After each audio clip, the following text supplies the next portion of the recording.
Welcome to Wake Up Calls. This is Todd Goodwin. My wife Gina and I are board-certified hypnotists with years of experience empowering people to enjoy healthier and more fulfilling lives. There's a myth that hypnotists put people to sleep, but the truth is that we wake them up. So many people sleepwalk through life with no clue what causes their emotions and behaviors. They feel like helpless victims of their anxieties, bad habits, and traumas. Fortunately, we've helped thousands of clients to unlearn those issues, often quickly and easily. What if you could know yourself, accept yourself, and value yourself more than ever before? How would that improve every part of your life? It's possible, and it starts now with self-awareness. Our mission is to help you to wake up so you can think better, feel better, and do better. Podcast topics range from health and wellness to relationships to human behavior and psychology. Our conversations are always informative, often controversial, and sometimes entertaining. Get ready. It's time to wake up. Hey there, and thanks for tuning in to another incredible, mind-blowing episode of Wake Up Calls. I'm Gina Goodwin. And I'm Todd Goodwin. And you are, well, you know who you are. We actually have a few case studies of some clients we want to share based on the whole idea about dealing with the root cause as opposed to the symptoms. Yeah. First, though, it's really important, given questions we've received from clients over the years, people who are not clients, people in general who ask about how our approach as hypnotists differ from more conventional types of interventions, whether it's psychotherapy, seeing a psychiatrist or a psychologist or some other form of counselor. So there's a few important guiding beliefs that are critically important that influence the outcome that we get with our clients that other professionals may not get. And basically there is a paradigm or a way of thinking that's very different in our work than in conventional talk therapy. And there are a few important principles that guide our work. First, we believe that nearly everyone can overcome their problem. At least the issues that we work with, we believe that people are whole people with thinking problems. They're not diagnoses who are just doomed to have to manage or cope with their symptoms. Or labeled. Exactly. So, for example, if someone has experienced some emotional trauma that has been affecting their life, maybe causing anxiety or leading to addictive behavior, a very common, unfortunate turn of events for a lot of people. As hypnotists, we don't diagnose people. We don't say, well, you have PTSD, post-traumatic stress disorder, or you have anxiety disorder. Or depression. We don't diagnose people. Most people already have an idea of what their issue is, but the important point I'm trying to make here is that the label is not important. The recognition of what is really causing the symptoms that are labeled, that's what's important. So, for example, trauma is actually a thinking problem. Anxiety is primarily a thinking problem, assuming it's emotional anxiety and not chemically caused by caffeine or alcohol. In other words, if someone is thinking a certain way, that's going to affect their feelings and their emotions, and that's going to influence certain behaviors. So if someone is stuck on a past experience they've not been able to get over and it's causing them emotional turmoil, it's because of the way they think about that experience that is causing their emotional and behavioral problems or symptoms. And if I can interrupt for one moment, a lot of times people don't even know they've got trauma. I'm a good example of that. Well, me in the past, I didn't think I was traumatized, but I had all these symptoms. And so, just like you were saying, Todd, people come in with symptoms, which they think is their problem. Exactly. But there's something underneath that. Exactly. And so most people, they think, well, I'm depressed, or I have anxiety, or I'm an anxious person, or I'm an angry person, or I'm an addict, or I'm a smoker, or an overeater, or an alcoholic, whatever it might be, when the truth is that's all symptom recognition. The truth is that if these people were to resolve the way they think about things habitually, then their emotional and behavioral problems would dissolve, often immediately, and if not, very quickly. Mm-hmm. That's just what we've seen. I've been doing this for over 13 years, and that's what I've seen for sure. If a practitioner looks at their client and thinks of them as simply someone with PTSD or another anxious person, it's very hard in the practitioner's mind to actually see that person as healed, whole, and problem resolved. They instead see that person as a diagnosis or as a person who has this label that they have to struggle with. If you were to think about it as a thinking problem that can be resolved, which is how we think of every one of our clients, then our mindset is already focused on the outcome, a successful outcome. So it's really important. We believe everyone can overcome their problem. It's not a matter of if we can resolve it. It's just a matter of how we're going to resolve it and how quickly it's going to happen. And more importantly, how willing the client is to work together to actually solve it. For sure. Absolutely. Well, it's important for our clients to tell us what they're aware of that may have been contributing to their issues. And sometimes people are not consciously aware, but most of the time they are. And if they hold that back and don't tell us... Especially if we ask. Yeah, we have some examples of that where people did not get the best results because they deliberately...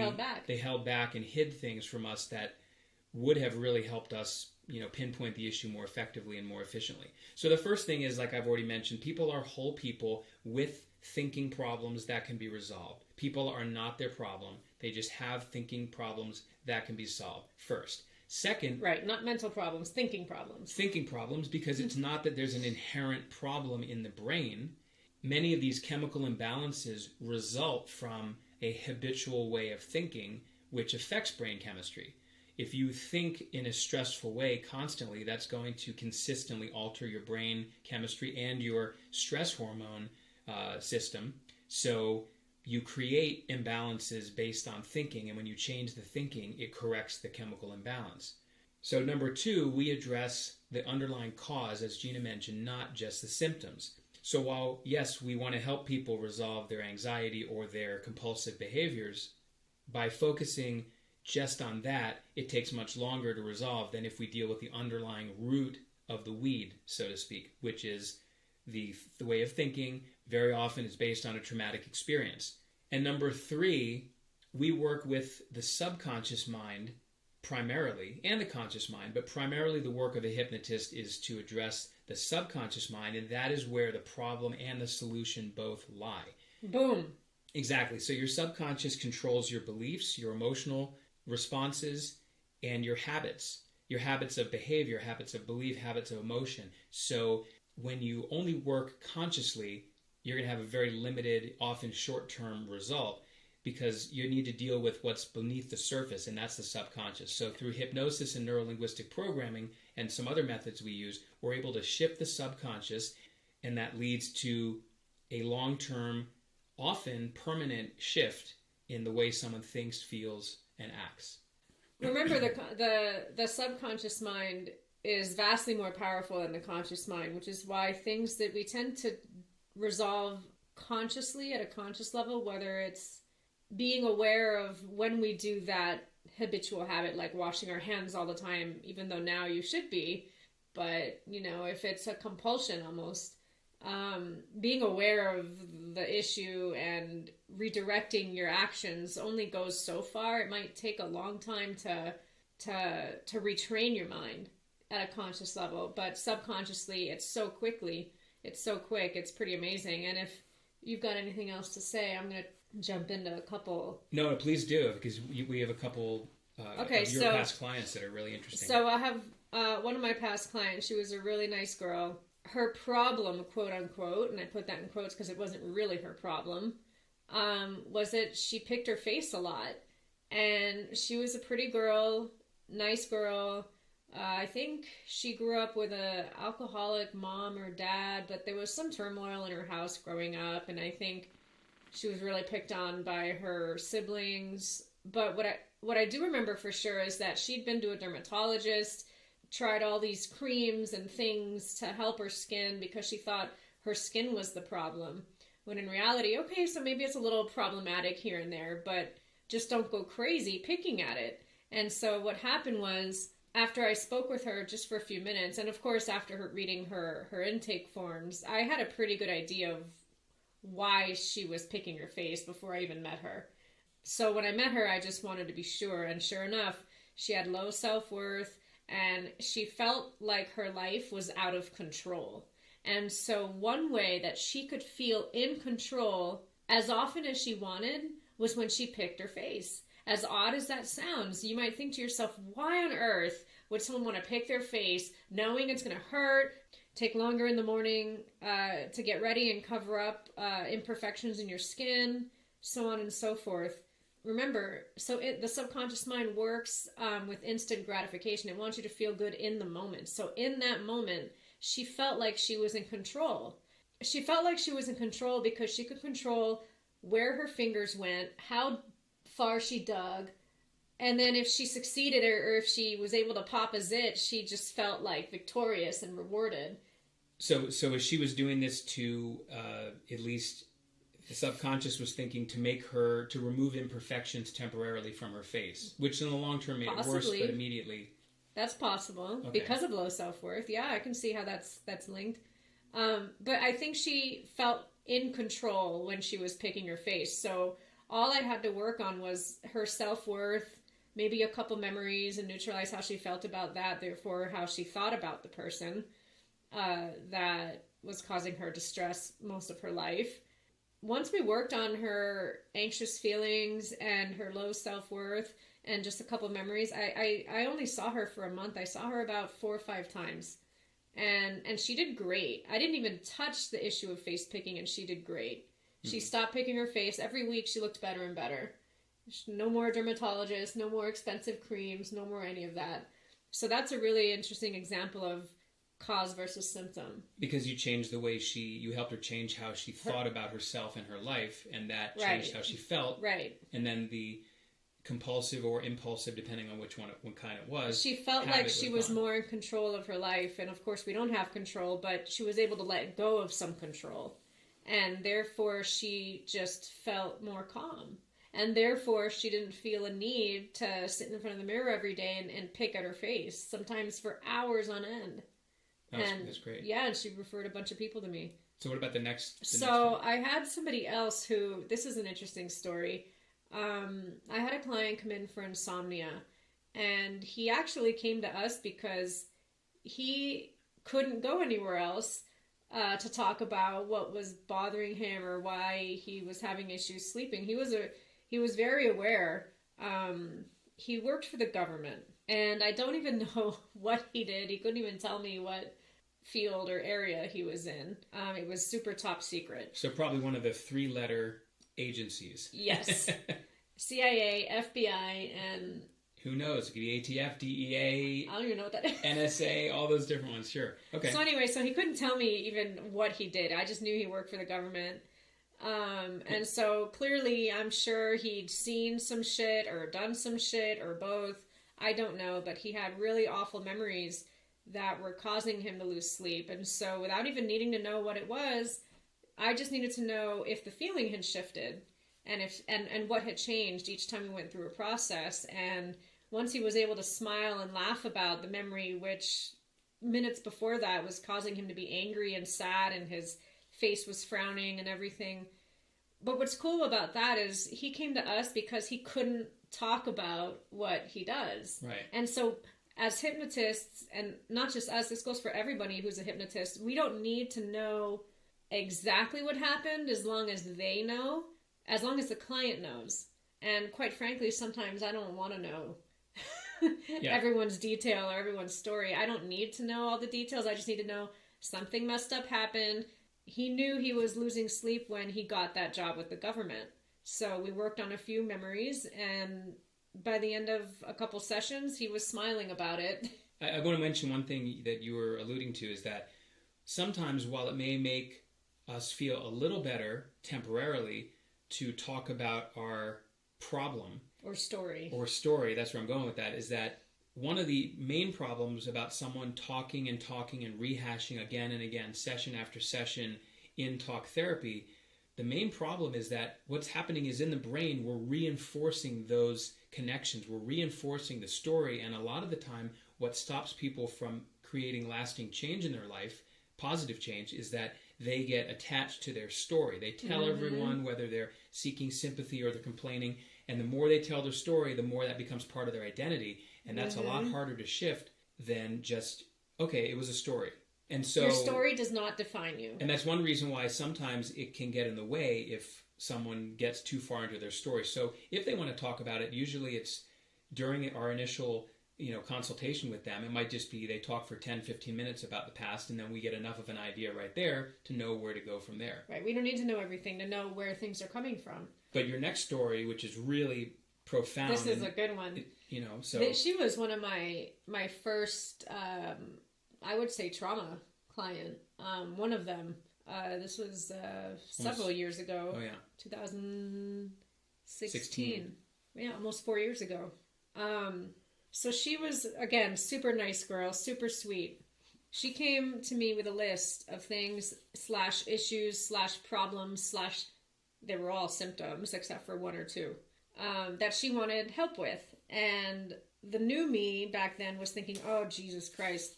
But once I started looking at the list and I started really reading it, that I have in my hand right now, as I was reading it, I just thought, these are all symptoms. And, for example, some of them, fear of death, losing loved ones, getting sick, airplane turbulence, fear of sharks, communicating more efficiently, fear of cheating or being cheated on. These are all her fears. Failure, rejection, success, not being good enough, being poor, I'm not sure what she says there. Being judged for her handwriting, maybe? Not being in control, the unknown. And then negative behavior she wanted to improve was self-sabotage, disrespect myself, negative thinking, negative self-talk, being too rigid or too flexible, I need balance, extremely self-conscious, insecure, self-indulgent, spending money, eating junk, being lazy, being disorganized, being mean to myself, unmotivated, excess worry in capital letters, overthinking, procrastination, self-doubt, self-defeating. And when it comes to her weight, overeating, she wanted to eat healthier, meaning more vegetables, fruits, and more natural foods. Reduce portions, replace sugar for fruits, more natural, less processed, stop being obsessed with food, believe that it's possible to maintain good physical health and weight, motivate myself to work out, believe that working out is fun. And when it comes to her childhood, she wanted to forgive her parents, understand her critical and unloving mother, understand my selfish, uncaring dad, move on, I need peace. And what she wanted was to feel loved, appreciated, respected, comprehended, feel that I have support and I'm stable, feel accepted, appreciated, love, like, and respect myself, feel like I deserve to be successful. She wanted to deserve to be happy. She wanted to stop worrying so much. She wanted to be more active physically and enjoy working out, be focused, be more present, grounded, never doubt herself and her abilities, use her potential, do her best, confident, optimism. Still with me? Yeah. Feel that I'm worth it and that I'm good enough, never let people abuse or take advantage of me. Ooh. That's interesting based on her root cause. Discipline, she wanted to wake up earlier and be more balanced. So I looked at this. Go ahead, Tom. I just want to jump in and say... Yeah, that's a lot. I mean, there's like 50-something items on that list. That's like 50 symptoms. So here's the thing. I think most of those issues, maybe with the exception of sharks and all 40, that stuff... 60. Most of those issues, whether what she wants or what she doesn't want, probably describes most people to some degree. I mean, most of us want more of some of those things and less of some of them. So she was really on the surface. She was very clear about... But she was very normal in the sense, not healthy, I would say, but very typical. Yeah. Okay, so what? How did it go? And so I spoke to her, read her forms, and when I see stuff like this, especially if she was a little overweight, like maybe 30 pounds of weight, so nothing terrible, but she was overweight. And I asked her if she'd been through anything traumatic in her life, and she had been through trauma. It wasn't just one experience. It was basically her whole teenage years, starting at age 12 or 13. So what happened was, this client of mine, her mom was involved in a cult, and she was selling her daughter, who was my client, to a guru. Her entire teenage years...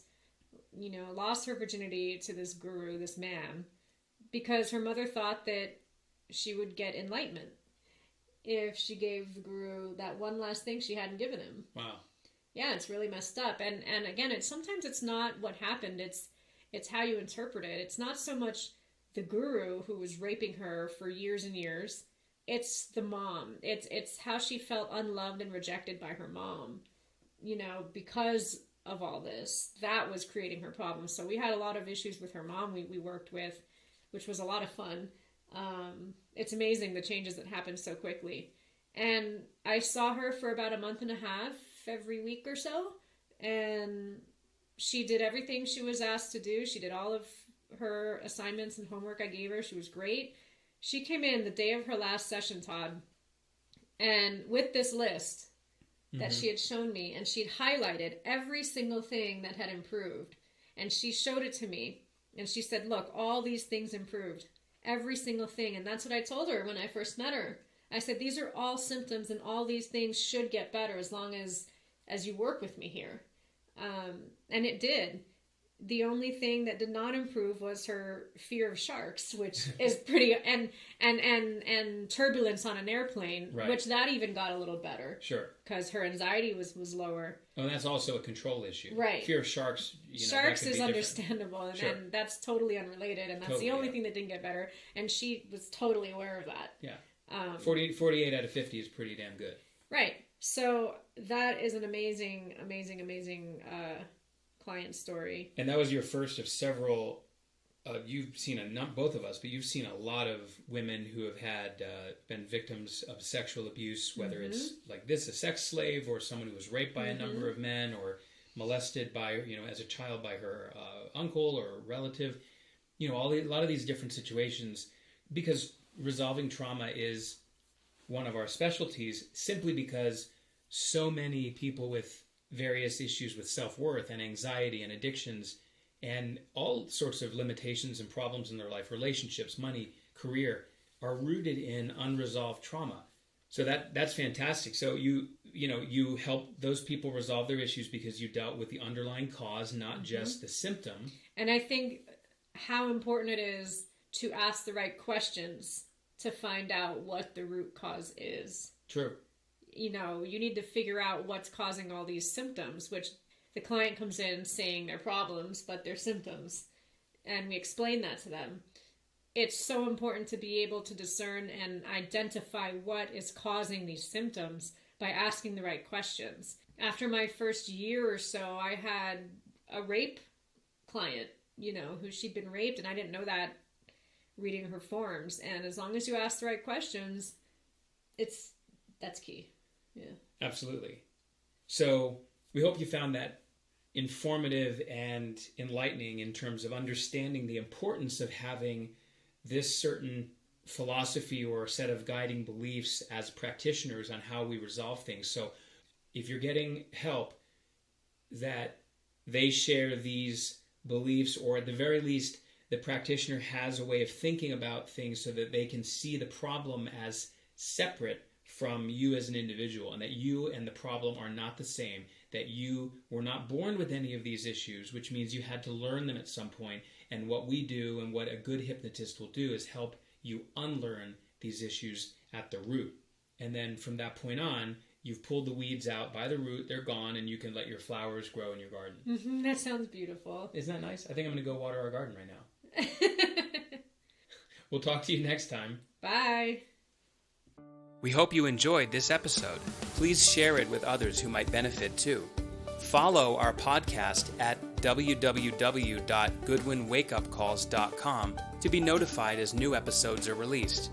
If you have questions or topics you'd like us to address, email wakeupcalls@goodwinhypnosis.com and visit goodwinhypnosis.com if you'd like our help to overcome a personal challenge. We'll talk to you soon.